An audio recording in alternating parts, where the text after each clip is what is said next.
God knows. And action. Mr. Vince Cefalu, former ATF, undercover ATF, author of Ratsnakes. And it's an awesome fucking book. I highly recommend it. In a world of political correctness, it's a beautifully hysterical, politically incorrect book. It's badass. And I just moved into a new apartment, and for whatever reason, the new webcam and microphone both decided to... What the fuck? Both decided to shit. Oh, there you are. Now we're back. We're back.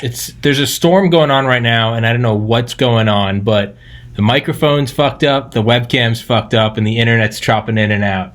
So this thing's held together with duct tape right now.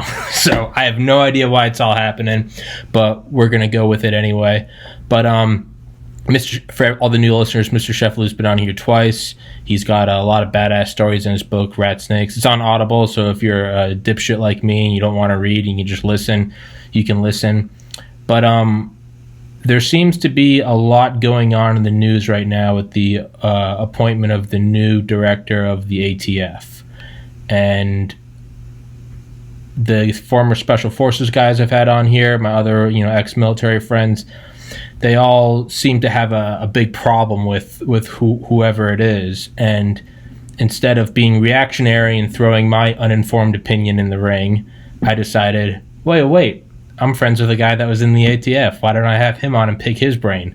So with that, what is the concern, pro or cons, with the new ATF director? Is this just all fluff? There's real...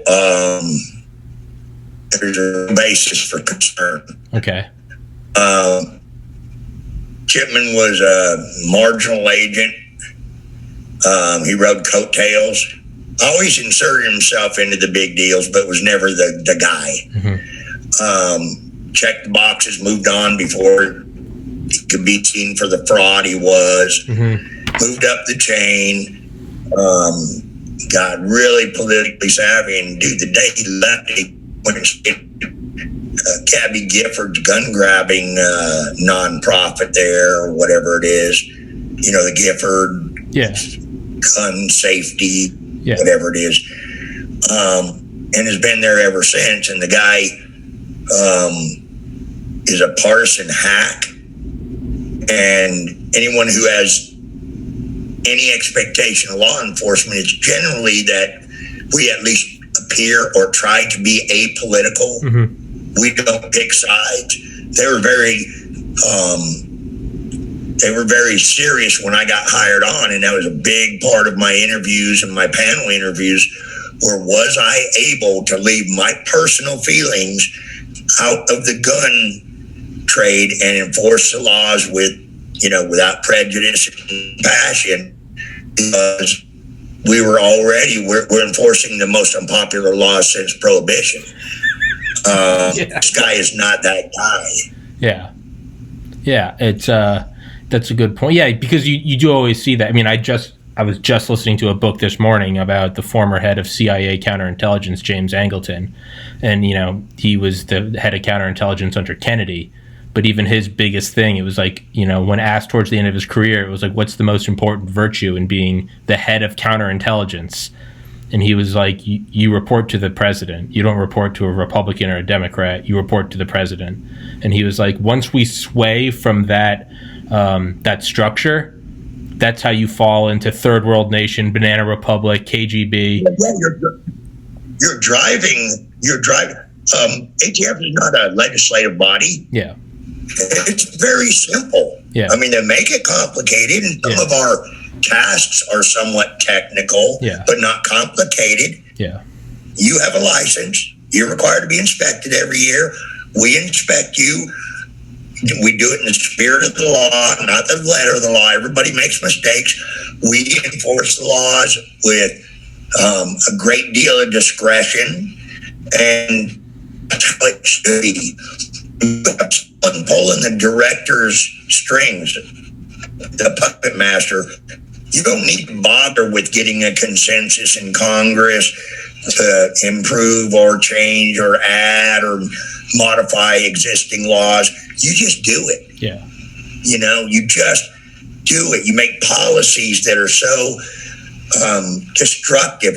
He's going to get agents killed if this guy gets confirmed. You think so? Because the policies he's going to pursue are going to piss people off.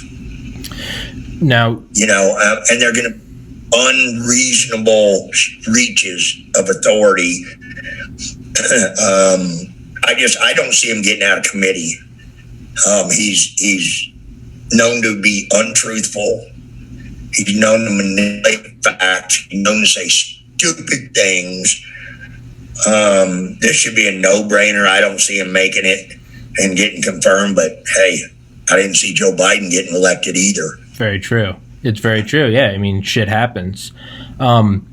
Again, because I am someone who is more well-versed in biology, and when I step outside of that field, I try to defer to people who actually know what the fuck they're talking about. So again, I don't want to just, regurgitate facts and speaking points that other people are saying. I'd rather pick your brain. What policies is he going to implement that, as you said, could get agents killed, are going to be highly unpopular? Because, again, all of my friends are Republicans and ex-military, so I'm not exactly getting an unbiased sound off when I talk to friends about this. So I want to hear it from you. What do you think he's going to do that's necessarily unpopular? I have no idea what he will do. I don't have a crystal ball. I know what he has said. He thinks is prudent. I know the policies he supports. But for example, these red flag laws. Mm-hmm. Now, these things are a red herring. They're potentially a tool, but like any tool, can be abused. You got the situation where they're revisiting the AR pistols. Mm-hmm. ATF ruled they were fine, they were legal, they were designed to be fired, not to be fired from the shoulder, blah, blah, blah. Then they came back under pressure from the Biden administration and wanted to outlaw them as short barrel rifles. They put it in the federal register, but they try to sneak stuff out there, and it's just a policy, it's not a law. Mm-hmm. But they were going to classify them as short barrel rifles under the National Firearms Act, which means all 4 or 7 million, I keep hearing all these different numbers, there's millions of those things out there. Everyone either has to relinquish it or register it and pay a $200 tax. That's going to piss a lot of people off. Yeah. And what is the end game to a policy like that? I'm not paying your tax. I'm not doing it. When I bought it, it was legal, and here's the paperwork, and ATF has been on the charts, off the charts about they can't decide. I'm not giving you, I own 20 of these things. Yeah. I run a game ranch or whatever. I'm not giving you $10,000 or giving you my guns. Well, what's next? ATF going to come up and take them? Yeah.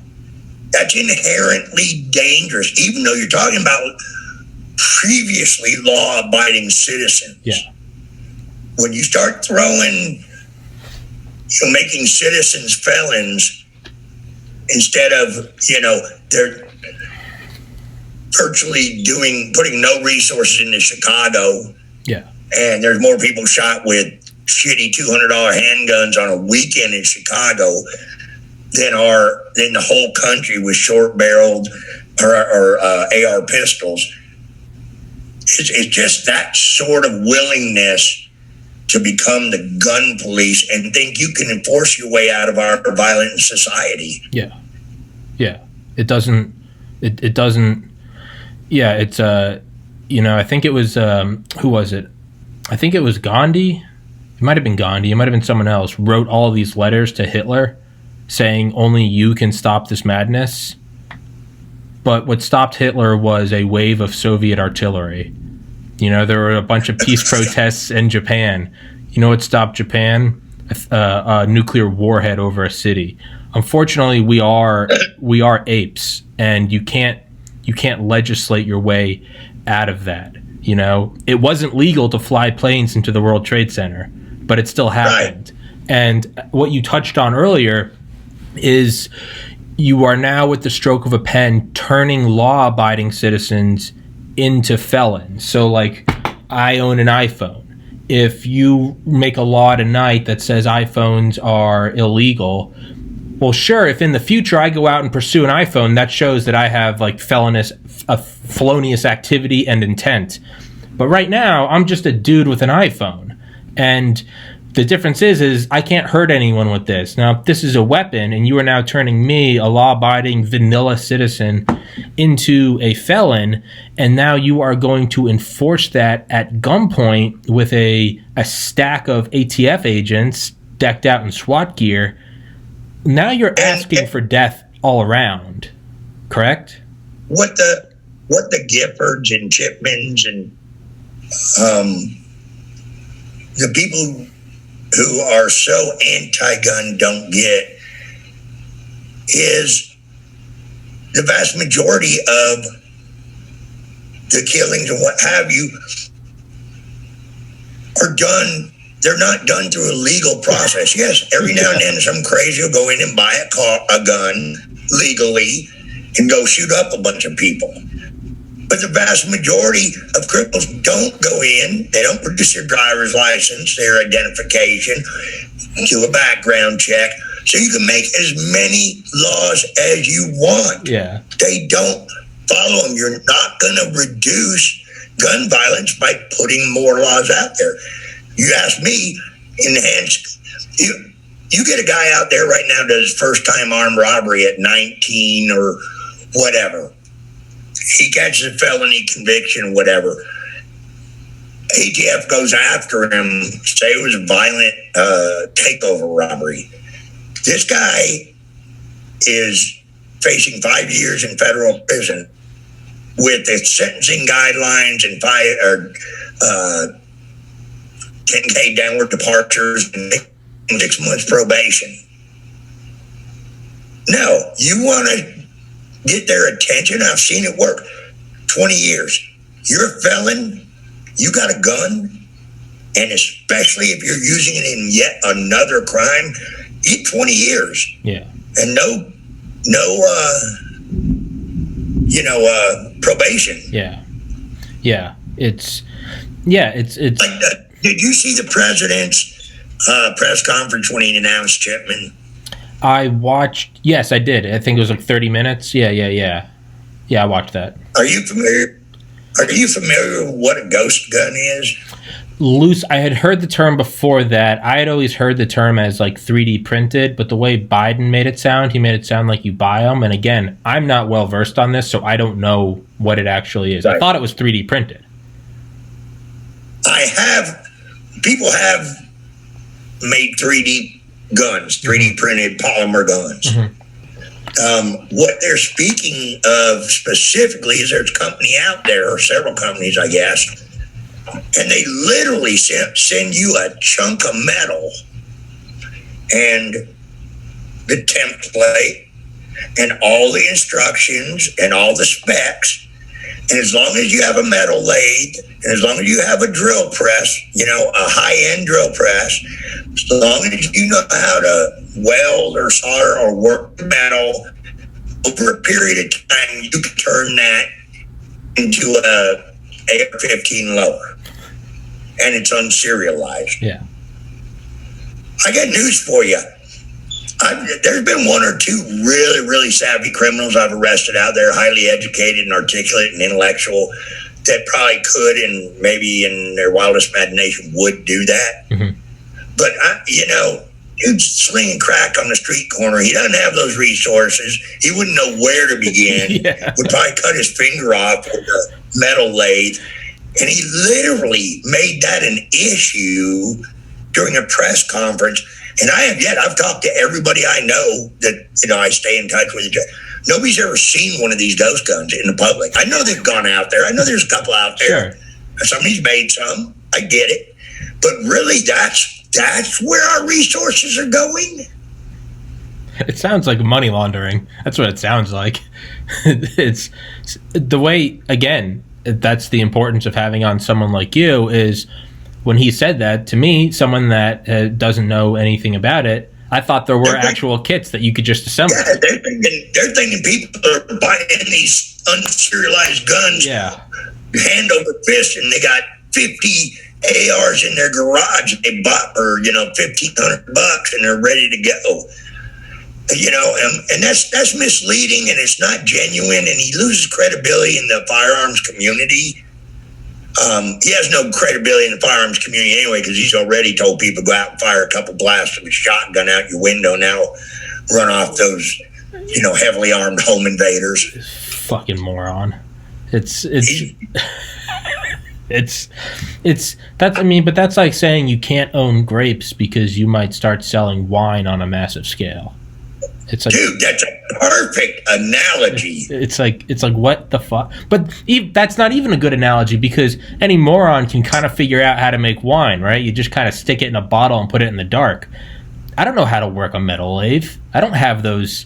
I mean, that's a skill. That's a fine-honed skill. And if you're smart enough to take a block of metal and turn it into a weapon, well, you're probably smart enough. You're going to get a manufacturing license and make them legal anyway and sell them. You're going to start an arms company, or you're just going to go work as a metal lathe operator and make six figures, and you won't need whatever the fuck you were making the gun for. It doesn't stack up. It's the amount of money you could do with that is. It's those kind of ridiculous issues that Chipman will be dangerous in, because whatever the administration says is what Chipman will do. Mm-hmm. And, that's the whole point of having ATF hadn't had we were never under Treasury. We didn't have to have a confirmed, Senate confirmed director. And that's the whole point, because that director is now above the fray and supposedly not susceptible to undue influence from his boss. Mm-hmm. Yeah, it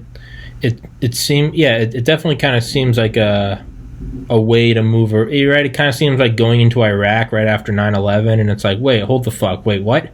Why are we doing that?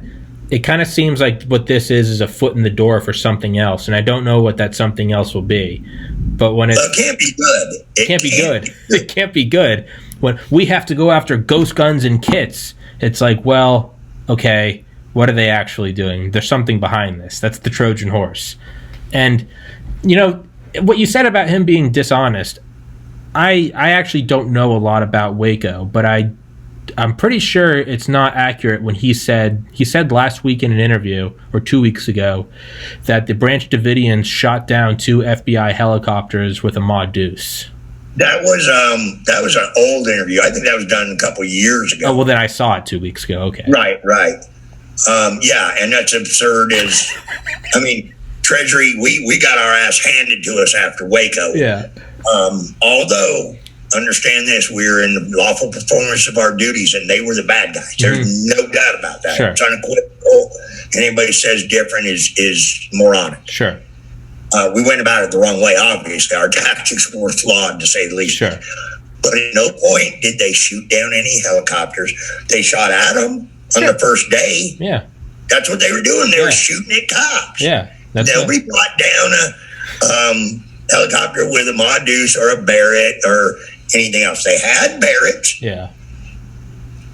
But it's that kind of disingenuine sort of, I know a little bit about everything about ATF. He touts himself as a case agent on the Waco case. There were dozens of case agents in the prosecution phase after the place burned down and the few remaining defendants were tried and what have you. There were dozens of agents assigned out to work that case. Some the forensics, some background, different aspects of the case, working up witnesses and what have you. But he wasn't the main guy, but he lets himself out to be that he was. Mm-hmm. Yeah. And to me, it's I'm not taking some people get very passionate about Waco.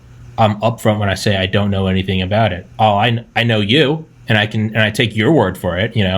I've talked to you a couple times. I judge it on that. To me, it's not even like what Waco was. To me, it's the outright lying about it. I don't care if we're talking about Waco or about did you take your dog for a walk.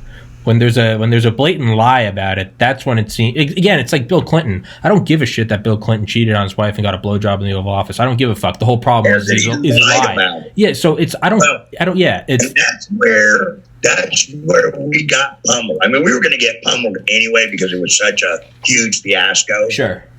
But had our leadership walked out there and say, you know what, we acted on bad information. We made a horrible judgment that morning to go forward with the raid, and as a result we lost 4 good agents and have 16 wounded. Who's going to beat that guy up? Yeah, nobody's. I mean, they're going to still say, well, why'd you do it, but they're not going to beat him up. The minute you go, oh, we had no idea we were compromised. Yeah. Do you think nobody's going to find out about that? There were 100 agents there that saw and heard everything that went down. You think they're going to sit quiet after what you put them through? Yeah, it was a lie. It's always the lie and the cover-up. Yeah, that's. But when you have someone like Chipman who is proven to be willing to bend the truth on little issues, what do you think he'll do when he's invited over to the Oval Office and Joe and Kamala put their arms around and say, you know, you're our guy, but we really, really need you to do this? You know what? His answer is not going to be, well, I'm sorry, Mr. President, that's not what my agency does, and that's not under our charter from Congress, so you're going to find somebody else to go, whatever, take up a bunch of guns that are illegal or whatever it is. I don't trust him, and you got to be able, we are one of the most influential agencies in the federal government in terms of law enforcement. Nobody else's mandate is delineated in the Constitution. Yeah. You know, the Constitution doesn't say anything about bank robbery or interstate trafficking in automobiles or fugitives from justice or or narcotics. You know, but it says everything about the right of the people to keep and bear arms. Yeah. And we have to be the protectors of that while making sure the people that don't have that right get their ass hammered. Yeah, and you make a very good point, and an analogy, or not analogy, I guess a comparison to draw there is James Bamford wrote the book Shadow Factory, the post 9/11 ultra secret NSA. He wrote it in like 2004.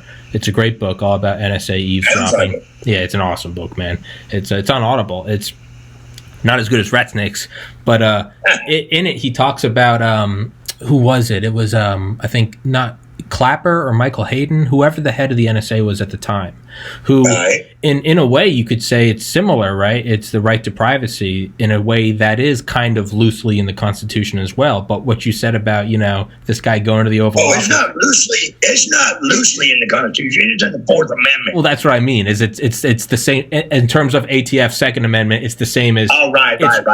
So you have this parallel where it is kind of like the ATF, where it's woven into the Constitution. That being said, Michael Hayden was actually invited over to the Oval Office with George W. Bush and Dick Cheney, and they per his words, put their arms around him. And this is a guy that grew up always loving, you know, attention and loving approval from his father. They put their arms around him and they called him Mikey. And they said, hey, Mikey, we really need to wiretap the U.S. And he let it go through, and he lied about it under oath, as did Clapper.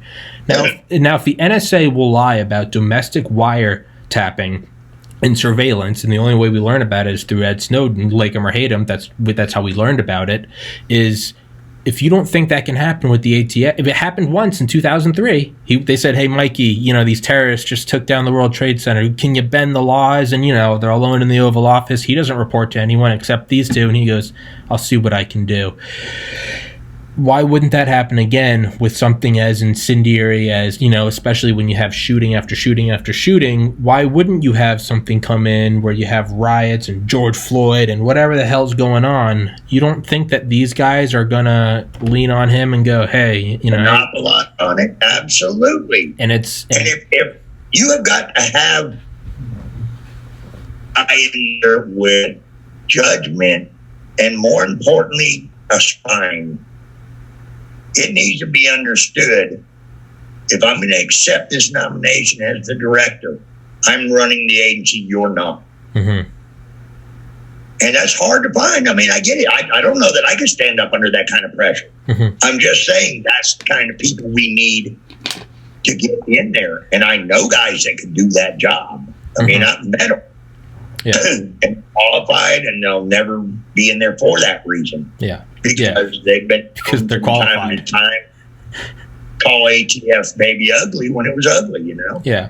Well, I mean, it's like a lot of people don't like Mattis for what talking bad about the president while he's in office.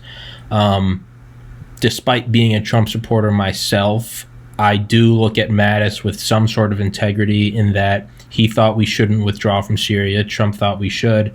I'm not taking a stance on either we should or shouldn't. But the fact is he said, I don't think we should. And I think you need a Secretary of Defense who is aligned with your issues. At the very least, and I didn't like him speaking out. Yeah. There's like an unwritten. Yeah, don't talk shit about the commander-in-chief. A simple resignation would have been enough. Sure. And that would have been the thing, that would show great integrity. Sure. But we'll take what we do have, and he said, you deserve a Secretary of Defense whose views are more aligned with yours. At the very least, I can give respect to that. Absolutely. And I don't think we'll have that in the ATF. I don't think we'll have someone that will say, agree to disagree, I resign. I think he got a yes man. Well, that would appear so. It's hold on, I got something. You're good. On there. You're good. So what all do you know about? I don't know if it was passed or whatever, but there was a bill I know being proposed by the Biden administration for police to be able to enter a gun owner's house without a warrant to seize their guns. Do you think that will be pushed through? I'm familiar with what you're talking about. Again, it was that whole red flag, mental instability thing. I think it died on the floor. I don't know that. Okay. I mean, don't call me up tomorrow when they pass it and go, you said it died. But something like that, it would take so much compromise to get through. It'd be so watered down because it goes directly against people's Fourth and Fifth Amendment rights, It's kind of like the wiretapping thing. Mm-hmm. Now, do I think there should be an ability of law enforcement under well-documented, not FISA court documented, not behind closed door, secret, double secret, warrants? Do I think there should be maybe some sort of ability if I'm a patrolman, if I'm a local police officer, mom or wife says, dude's going to kill somebody or kill me. Why do you say that? Because he told me we got in a fight last night. He's going to kill me and everybody. Do I think it would be a bad thing to be able to retain those weapons with an expectation that without spending thousands of dollars or anything else, this guy can clear his good name? He can either be psychologically evaluated, he can either be interviewed, and with some very strict parameters, to determine was he spouting off, is he, a long time good citizen, and whatever. Do I think it would be nice, if you go to one of these mass shooters that they have come across, apparently somebody sort of red flag, even though I don't think there's any red flag laws out there now. There might be some state ones that I'm not familiar with. But apparently somebody crossed paths with the dude who shot up whatever he shot up in Colorado Aurora? A couple weeks ago. He shot up like a Whole Foods or something. FedEx. FedEx. Yeah, that was a couple days ago. Yeah. Or whatever. Somebody had crossed paths with him. And the mother had said, I think this guy's suicidal for the following reason. Now, should he have been able to walk in and buy a gun? I'm going to get a lot of haters on your podcast here. Until something is satisfied. You just broke up. Mr. Cefalu, you just broke up. You said, I'm going to get a lot of haters, and then it broke up. There you are. Yeah, sorry, internet. It's storming here. I would like to see a very limited ability to temporarily, like I said, this is free country. I imagine if they wrote the strictest version of the red flag laws they're talking about, at some time in my life, I would have been in violation. Spouting off to a friend who decides to run to the cops. He said this. Yeah. Where I never had any intention, was never good. Venting. Yeah. But I shouldn't have to spend $10,000 to get 9 psychologist reports and pay for court costs and have a hearing and all that just to get my guns back in a scenario like that. Yeah. But it would be nice if maybe a 3-day cooling off period or something. Sure. Like if this dude, when they interviewed this guy, if they could have put an addendum in the background check. Yeah. We're not saying no, but we're sending a teletype, an email, a notification to the local police department who had interviewed him 6 months or a year earlier over some, alleged threats.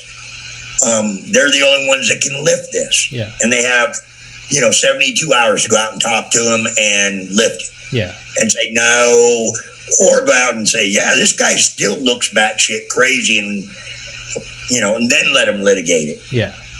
Yeah. It's there's no black and white answer, like you can't say across the board that that's a bad idea. When someone walks into a school and shoots 20 people, and it's like, like the Parkland shooting, the FBI was already watching that kid. You can't say across the board that that's a bad idea. However, I also see, again, post 9/11 Patriot Act, you see how it gets used. Pretty slow. It gets used 20 years later. It starts to get used for other things. And how long until you have a barbecue and you say, I fucking hate that president. He outsourced my job. I lost my fucking job. And one of your friends gets it on video on Instagram. Next thing you know, the ATF's at your house taking your rifles. Okay, sure, they'll clear you and give you your rifles back, but at what point does that lead to self-censorship where now you watch what you say because you're scared of getting your shit taken? And that once we do that, well, now we're on a slippery slope to Soviet Russia. That's a good point. That's a good point because things can be interpreted differently. Mm-hmm. Well, this podcast, I got suspended on YouTube a second time. The first time because I had on a CIA veteran who said that the election was stolen by the Biden administration, and the second time for having on an MD, PhD from Cambridge saying that COVID lockdowns are ineffective. I'm now suspended for a second time. One more strike, I'm off YouTube for good. I know. Really? Oh yeah, no, they're fucking communists. So now there is. That's probably going to get you suspended again now. Good. Well, it'll be it. Well, good. Fuck them. They're a bunch of dirty communists. But that's the thing is we can already see self-censorship where now it's like, am I going to have this conversation with Mr. Cefalu? Am I going to be candid, or am I going to be, am I going to avoid saying the word communist because I don't want to get kicked off YouTube? So there's already a self-censorship effect. And that's just with YouTube. I got to tell you, again, it's probably the cop in me. I don't know. Maybe where I was raised, how I was raised. I think we all could use a little self-censorship. Sure. I'm just saying. I got you. The First Amendment is sacred. It's the holy grail of our Constitution. I defend it 100%. But I just got to tell you, a little censorship doesn't necessarily have to be a bad thing. I know that's what Hitler did, but remember a day when, you got your head knocked in if you went up and spit on a cop or called him a fucking pig, sure, or a whatever. But because it's become so acceptable now, people have zero filter, and that's coming from me. And I have very few filters. Sure, but I try to temper my shit so as not to completely appear unhinged or dangerous or whatever. So that's what I'm talking about as far as the self-censorship. No, they always say, well, you can't yell fire in a crowded theater and everything. Oh, but you can yell, you're a fucking whore, vice president so-and-so. No, you can't. I mean, you can, but so freedom of speech allows Nancy Pelosi to rip up the State of the Union address in front of the entire world without consequence? Yeah, well, yeah, technically it does, but I personally don't think it should. Yeah. No, I would say that in a legal case, I do think that there can't be censorship. I think you have to be free to be able to call the president a dipshit or to tear up the State of the Union. However, I do think that people can react to you. So I can get on here and say a bunch of racial slurs. Technically, I am protected by the First Amendment. Now, if none of my friends want to hang out or associate with me anymore, well, now that's affecting my life, and maybe I should censor myself. So I don't think there should be a state-mandated censorship. But yeah, no, it's you need to get feedback. You need to learn when to shut your fucking mouth. Like, okay, I'm with you. Like I said, if I'm going to err on any side in my personal interpretation or professional interpretation of First Amendment, I'm going to err with absolute. Mm-hmm. You can say anything you want anytime, because going the other way, you don't know where to put on the brakes and stop. Yeah. But I got to tell you, this unfettered, well, you were talking about the freedom of speech, and go back to the barbecue. Sure. I'm sitting at a barbecue and I say, fucking Pelosi and Nadler and the fucking bunch of socialist communists, I wish I could shoot them all. Yeah. That could easily trigger a red flag visit and maybe confiscation. But I'm almost to the point where it maybe should, in my personal opinion. Sure. You know what? If you're patriotic enough to stand up for the Constitution and exhibit all these rights, enjoy all these rights, you have a responsibility to not say stupid shit like I wish I could shoot a bunch of people. Sure, I see. And own a gun. Sure, I see that. No, I see that. But I don't know how you enforce that. I don't know how you determine what's somebody blowing off steam and what's, or somebody just being too inebriated or, uneducated. No, I agree with you. I mean, it almost is that cheesy quote, right? With great power comes great responsibility. If we're going to live in this country, where, God bless, I can get drunk as shit on the 4th of July, take my pants off, wave an American flag, and shoot off a Tommy gun, I would agree with you. Now, I don't know how you enforce it, but maybe you can't look at a camera and say, I'm coming for you, Senator so-and-so. Right. Because that's an expressed threat. And with a weapon, right, threat is intent times, capability, whatever it is. So, when North Korea says, I'm going to bomb you, America, everyone kind of says whatever. When Iran says it, and maybe they're testing missiles, well, now all of a sudden we put some carrier groups in that area because we're like, What did you just say? So I do agree with, now I get the slippery, so how do you legislate that? How do you draw up the minute details? It's one of my extended family members lives in Austin, just whatever, cousin. And I'm going to Austin in hell yeah. May.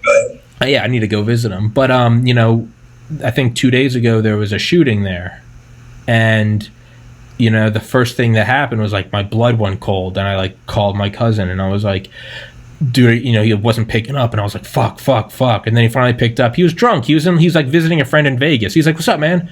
And I was like, oh, fuck, dude. I thought you were in Austin. I just heard but it was in that moment that all of a sudden it was like, hey, man, I have a friend in Boulder, Colorado, where a month ago that guy shot and killed 10 people at that grocery store. I called him at 2 a.m. I was like, dude, he's been on the podcast. I was like, are you okay? And he was like, yeah, what's up? And when those things happen, all of a sudden it moves from just an article on the news to into your real life. And then all of a sudden you start going, maybe there should be a red flag law, maybe there should be you know, I'm for all these freedoms. I lost a sibling to suicide in 2014. It was with a handgun. He was a highly intelligent individual, math, getting his graduate degree in physics and aerospace, worked for the air, genius guy that suffered depression his whole life. You know, when I think about that now, is it he would have done it anyway? Or is it, if he hadn't been able to buy a weapon, would he still be here? It's, it has to. And that goes to the root cause. And until we figure out, or we put more resources out there, maybe for the mentally ill or challenged, the struggling people, it goes to the will of the person. You don't need guns to kill people. No. Yeah. And if we banned every gun in this country today, stabbings would go up. You know how many homicides would be in Chicago next weekend? The same 30 amount. or 40. It's the same amount. That'd just be a lot. It'd be a lot because they'd be with a crowbar or a knife or a car or a broken bottle or they'd get creative. Like, look at the United States and Vietnam and Afghanistan. Those people have a will to live, and they keep fighting.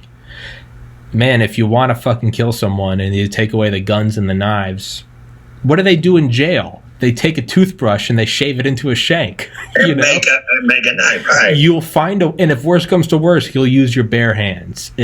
We are the warrior. That was a point I was making. There can be a lot of what ifs regarding your sibling. Obviously, he was extremely depressed and in trouble.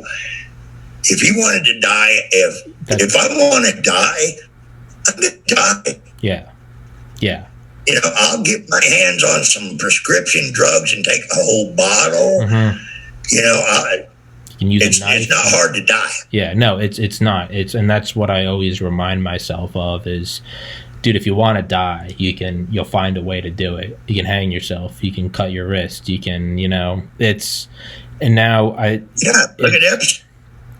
It's, I guess the tricky question comes in, kind of like what you were saying, is what about when that person isn't suicidal, but instead they go into a kindergarten and they shoot 20 kids, and now all of a sudden it's like, okay, where do we draw the line? And it's, I don't think there is a black or white answer. But again, if that crazy who killed all those kids, all these crazies who were doing senseless, cold-blooded murder, if they went in and the next check, people said, no, don't got a reason, not giving you a reason, just no, you can't buy a gun.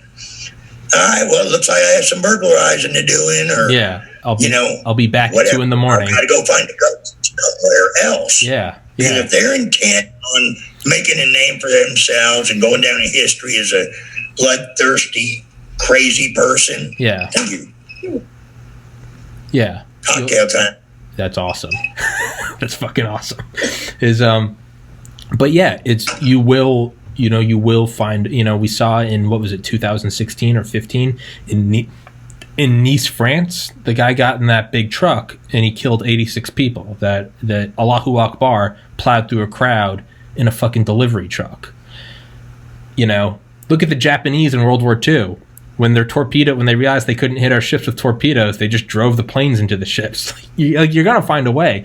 And I say that loosely and I say it lightly, but it's also like, is our money spent somewhere else? That doesn't mean stop trying to prevent these senseless killings, but maybe it goes from, and maybe this sounds too idyllic and romantic, do we shift money from enforcing all these laws to do we put money into a better public mental health? Do we find whatever it is?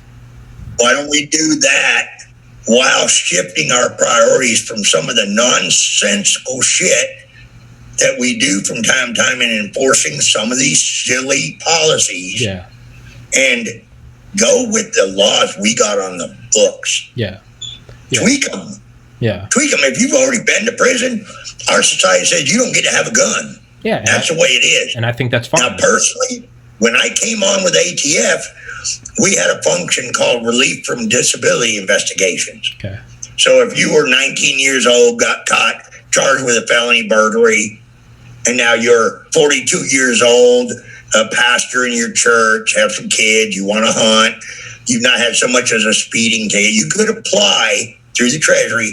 They would assign me the investigation. I would do a thorough background on you and make a recommendation and say, no, you know what, this guy's done his time, or everything in his profile, his family, his neighbors says he's a good, God-fearing, law-abiding citizen.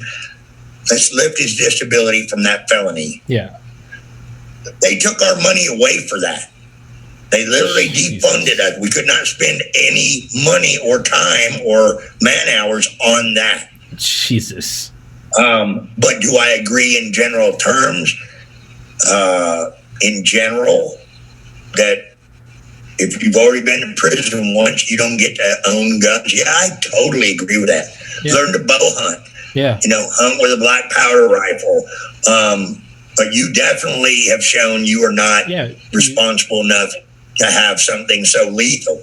But like I said, I've spent hundreds of man hours and thousands of dollars in taxpayer funds and manpower and resources and court resources to get a pretty bad guy, like a prior murderer who maybe did 3 years or 7 years in the state system for a second-degree murder or something.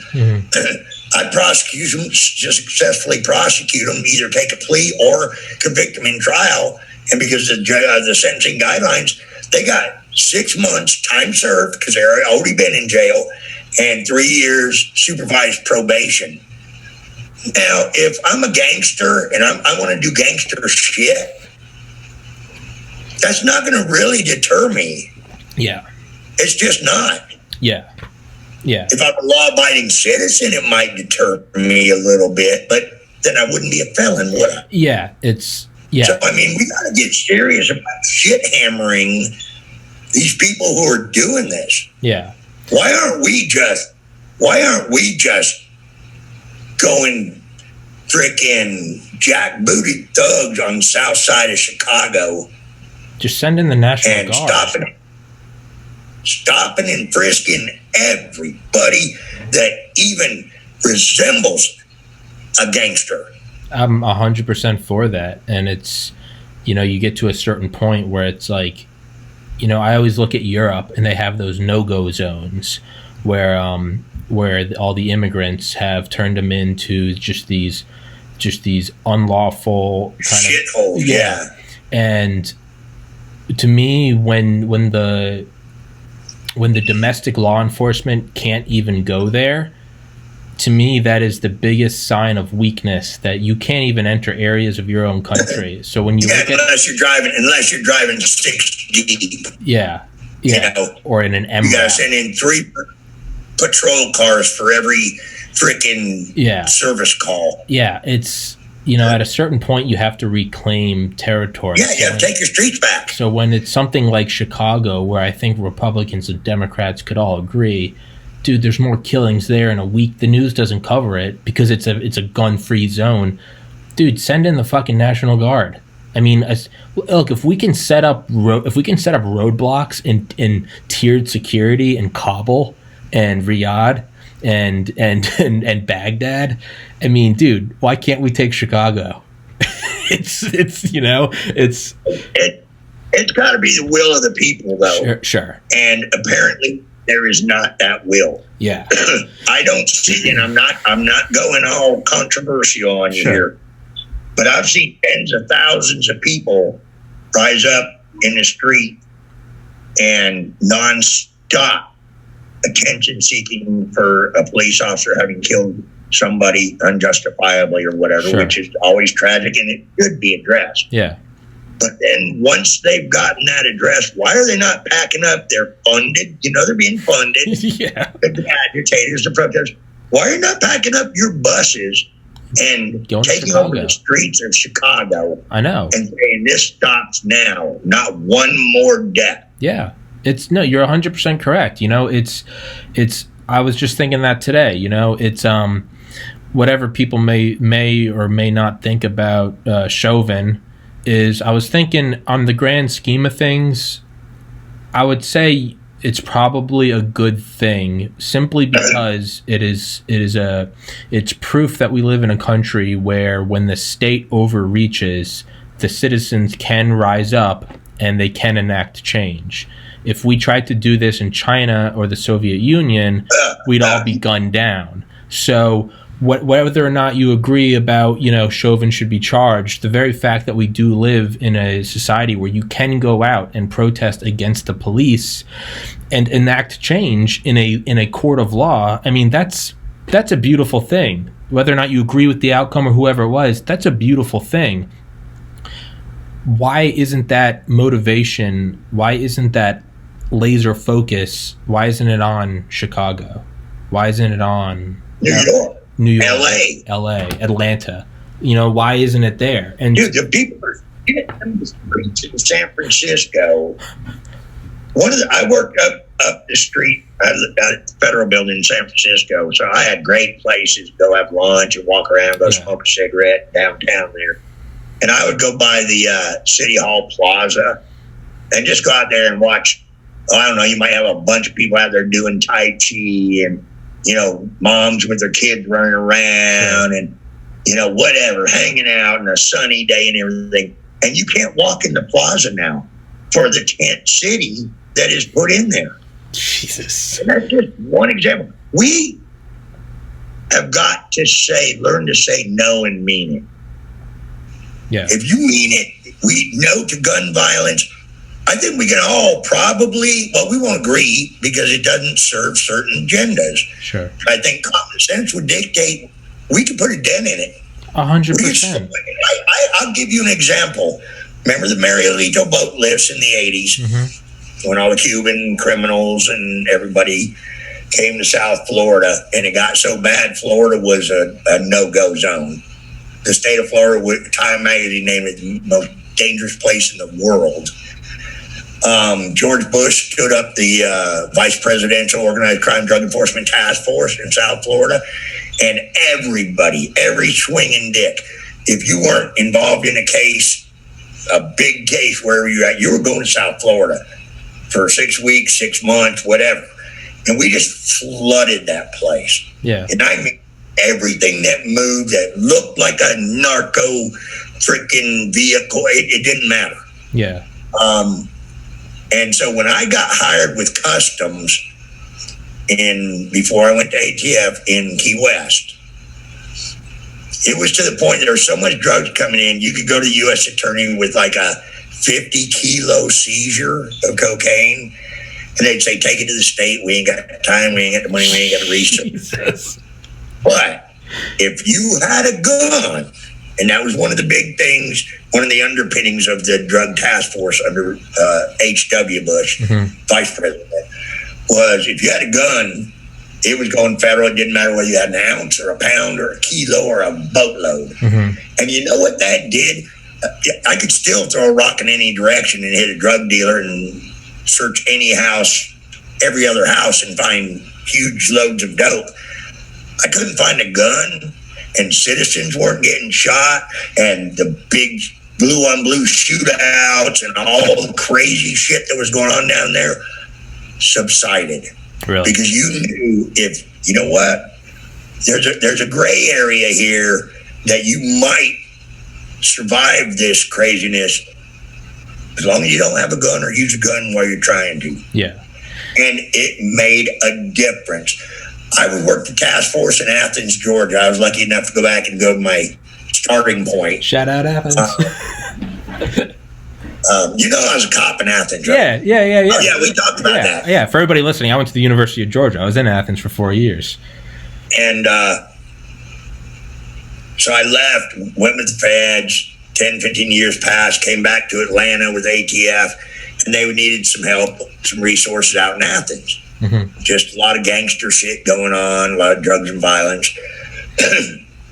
And so they sent me over there, and it was basically me. Now, I could call on my boys to come down and help, but basically APD staffed it, and I just used my hammer with the federal courts and my money and resources, equipment, what have you. And we just started knocking their dicks in the dirt. If you had a crack rock, we're going to get you. Yeah. If you had a pound, we were going to get you. Yeah. We were making hand-to-hands night and day and night and day. And then we come in with a big U.S. Marshals bus after about 3 months. We'd indict them all over the 3 months and just stack them up. And then we'd come in like Sherman going through Atlanta. And, dude, we would arrest 50 or 60 people and put them on that U.S. Marshals bus. And their family would never see them again outside the federal court system. Jesus. After about a year, these guys were seeing ATF agents on any corner. Yeah. You'd literally hear them on a wire talking, or talk to them on a phone call, or be present when they were talking about, or on a search warrant. Dude would be going, baby, you got to tell them it's your gun. It's your gun, baby. You got to take that. I'll take the dope, but you got to take the gun. I can't do the fed time. I can't do it. And in their minds, in the criminal community, they thought there was 100 ATF agents detailed to Athens, Georgia, when in reality it was just me and a bunch of hard-charging cops. Yeah. But it got their attention. Yeah. And shit slowed down. You gonna make crime go away? No. But, there's kind of a gentlemanly thing out there about, you can't hurt people. You can steal and shit, sell drugs and everything. But if you start hurting people, then you're going to really, really get our attention. Yeah. Yeah. And so they slow down. They don't stop. Yeah. But no, I think that's an incredibly important point. Is, look, we're never going to live in a society where people aren't slinging cocaine or weed or whatever. It's impossible. You can't. But you can, it seems like, from what you just said, you can take your energies, your efforts, your resources, and you can pinpoint it on. It's like, okay, well, if we can't stop prostitution and we can't stop cocaine deals, can we at least stop innocent people getting shot? You can't stop 100%, but you can put a big enough dent in it with a large enough deterrence, right? Japan stopped when we nuked 2 cities. They're like, okay, fuck, let's cut it out. They're not. So let's metaphorically. So let's nuke Chicago. Yeah. It will have the same net result. Mm-hmm. Let's send in an army of agents supported by National Guard, CID, and MPs. Yeah. Let's detail 50 U.S. attorneys there and drop the $50 million it might take to restore some order to that town instead of sending the $50,000 to this Kennedy Center. Yeah. I'm with you 100% on that. And that's the thing, is I think that is something that both the left and the right could absolutely come together on. Like, dude, you got to restore this shit. Not only that, but there's an actual economic But they can't because they don't want to acknowledge, they being whoever, don't want to acknowledge that there's a problem on their or that it's a problem that the government has to fix. Yeah. The people got to fix it. Yeah. They got to say enough of this. Yeah. I don't know how many times, everybody loves to point out how cops go into the projects or whatever, and they're pelted with rocks. And I've had that shit happen to me 100 times. But 99% of the time, and we used to go heavy into the projects in Atlanta. It was cobble, it was nasty, dirty, hard, violent. And it never failed because we'd lock the place down. We'd lock the whole projects down for a day, search everything, and make our arrests and do whatever. And it never failed. They wouldn't do it in public. They didn't want us to be seen out. But I had so many mothers or grandmothers or fathers or sisters and brothers come up to me, shake my hand, maybe pat me on the back and just say, thanks, man. This has just been untenable, man. My daughter can't even go into that little playground. It's right outside our front door. So thanks for doing this, and, we appreciate you, or whatever. Yeah, fuck. They want it to stop. Yeah. But they're terrorized. There's probably 1,000 gangsters terrorizing 300,000 people in South Chicago. Yeah. Yeah. But they have the guns. They've shown the willingness to use them, regardless of whether there's women and children present. That's not gangster shit. That's not being a good criminal. That's being an assassin. It's being a piece of shit. It's being a Nazi. You're not a hard ass. You're a piece of shit, right? And you don't ever see that. whenever I see police officers, whenever I'm going for a walk or a jog, no matter where I am, I always make sure to just, just say something like, "Hey, man, like you only," I just say, "I appreciate what you're doing." You guys got a target on your back, and I appreciate what you're doing. And you don't see that in the news, but most people they don't. You can say, "Oh, there's only 1,000 gangsters and there's 300,000 people," but I mean, it's not 300,000 people acting as like a blob. It's me and my daughter, and I'm like, "Fuck this! I don't want her to get shot. You're staying inside." But that's how everyone thinks. And when you do that, it does. They probably would be for it. I mean, but then again, you do have the city itself would have to. You have to ask for that. When Trump. Well, I talk about some of that in my book. Yeah. Cheating Death but Living a Lie. Yeah. Ratsnakes. So you can pick up Ratsnakes. Amazon, Barnes and Noble, Books A Million. And for everybody listening, we did 2 episodes in the past on Ratsnakes. It's a legitimately good book. And as I tell everyone, I'm my own boss. I only invite people on here that I want, and I only re-invite people that I like having on. So the fact that Mr. Cefalu's been on here 3 times now clearly shows he's a cool fucking dude. His book's good. It's much appreciated, by the way. Yeah, man. And dude, and your book's good. I listen to more audiobooks than anyone I know. It's a good book. It's a funny listen. It's interesting. And I think I said this the first time we spoke. Every book I listen to, there's overlapping information, but I always try to find one like kernel of truth, one nugget of novel information.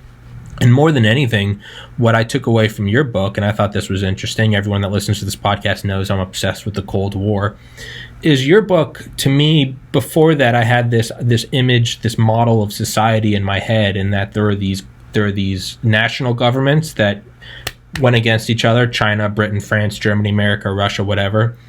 And then we had kind of like state governments to a lesser scale. And then it was just citizens. What your book showed me is there's actually this invisible kind of surface of the ocean that is society. And underneath it, you've got the white supremacists, you've got the Latin kings, you've got MS-13, and you have all these different kind of like mini nation states moving just beneath the surface. And there are these kind of mini kingdoms all throughout the United States. And I never in a million years would have thought about that, but your book does shed light on it. And it's you go, oh shit, it's not all good in the neighborhood. You're like, there are these little kingdoms moving around, and they will fucking kill you. They will kidnap you. Well, and the beauty of that is, and I hope that is the book, as you know, now that you've heard, is 10% about me and 90% about the cool people I know and worked with. Yeah. It's comforting to me to know that people like you and some of my neighbors who are not involved in politics or current events, they're just trying to raise their family and stuff, can go to bed at night. Yeah. They don't need to know that that's going on, because there are those of us who are out there to make sure that it's not going to get to them. Yeah. And that's an honorable thing. Yeah. It's because you're right. I mean, But this whole defund the police foolishness and fucking retarded. Biden just announced he's going to submit, or Pelosi are in concert. They're going to this big police reform bill. We don't need to reform the police. We have the greatest, best trained, best motivated, best paid, best equipped law enforcement in the world. Yeah. Does every agency from the Shriners on up have a bad apple or could use some tweaking? But when you say police reform, that's insulting to me. Yeah. Yeah. I don't see you needing to reform the Army or the Marines or the Air Force and whatever. But somehow you have to reform these guys who have millions of contacts a year, save thousands of lives, and put themselves in harm's way. You can just say thank you and let it be known that, hey, there's a public concern for excessive force or whatever the current issue is. That doesn't require striking reforms. 99.999% of departments and their officers do good every day and sacrifice a lot to do it. Yeah. So I got your police reform hanging. Yeah. An excuse. And it's an excuse because it's easier to confront than lawlessness. Yeah. Yeah. It's the bad apples. This doesn't mean that, you know, we gloss over them and say, you know, whatever, there's only a couple. No, it's good. Surgically remove them. Put them in court. Remove them. They're pieces of shit. You shoot them. Fire them. Prosecute them. Yeah. Treat them like you would a criminal. That's good. You don't need to wipe out the whole fucking police department, or else you're going to have a lot worse problems on your hands. So... yeah, because nobody seems to ask the question, or those who are anti-police or hyper-police reform, they don't have a solution. They're wanting to disband or defund or whatever it is they're wanting to do without adding the component that's going to replace those services and that safety net. Yeah. And once they're gone, you know, Baltimore's down 700 sworn positions. Now, I can't even imagine what that does to their call log. The last thing I want to hear when I dial 911 is we'll get you as soon as we can, or we'll get somebody rolling that way eventually. Because you know what that's going to lead to? That's going to lead to everyone going, I can't rely on the cops. I need a fucking gun. So if you want to you can't. That was going to be my next statement. Yeah. If I can't depend on you to handle it, and that's a lot to put on the police, but I'm willing. Like this guy's out there jacking my car, breaking windows right now. You know, I'm not going to go shoot him in the face as long as you guys are going to come get him off my shit, you know, save my family or whatever. I'm going to give you a reasonable amount of time to do your job because that's what I do. I'm a law-abiding citizen. I tell you, somebody's kicking at the door and I can't tell who it is. I don't know what's going on, but they're banging. It's 3 a.m. They say, well, sir, our officers are tied up right now. There leaves me 2 blocks. Give victim matters into my own hand. Yeah. So, talk about defunding policing. Cautionary tale. It's. Hey, brother, I got to get running here in a few minutes. I was about to. If you got any real. I was about to wrap it up. Yeah, no, it's what I was going to say is, we can't have this whole, no one needs guns, get rid of them, we want to get rid of violence. Once you get rid of cops, you're going to have a bunch of untrained people deputizing themselves to protect their houses, and you're going to wish you only had one shooting a month. We went through this, you know, during the early settler days. Yeah. You know, people have their own business. Yeah. Yeah, unless you want it to be the Wild West. And I don't want that, but I'm perfectly capable of it. Yeah. But unfortunately, a lot of my friends or neighbors aren't. Yeah. They're just not built for it. Yeah. They were raised in a peaceful, law-abiding society, which now they have to have that discussion. Yeah. I've got a couple neighbors that are the kindest, gentlest souls in the world. And I know they've had the conversation. Well, I've never had a gun, you know, and they're 70 years old or something.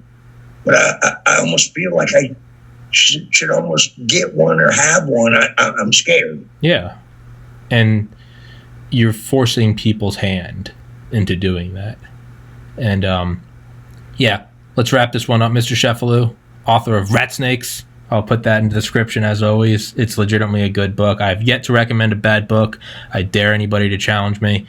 And, definitely have you back on, and I'm gonna text my friend. Yeah, stay in touch, man. Yeah, no, I love having you on, man. You're a cool fucking dude. I want to get you to do my buddy's podcast. He's got like twice as many subscribers as me. He's a Marine vet. Oh hell yeah, I want to do his shit. Then I'm done with you. Yeah, fuck me. I'm old news, man. He's a cool guy, man. He's a Marine veteran. You'd love him. I've been bugging him. I'll try to get him to have you on, but we'll stay in touch, man. I'll send you this when it's uploaded. All right.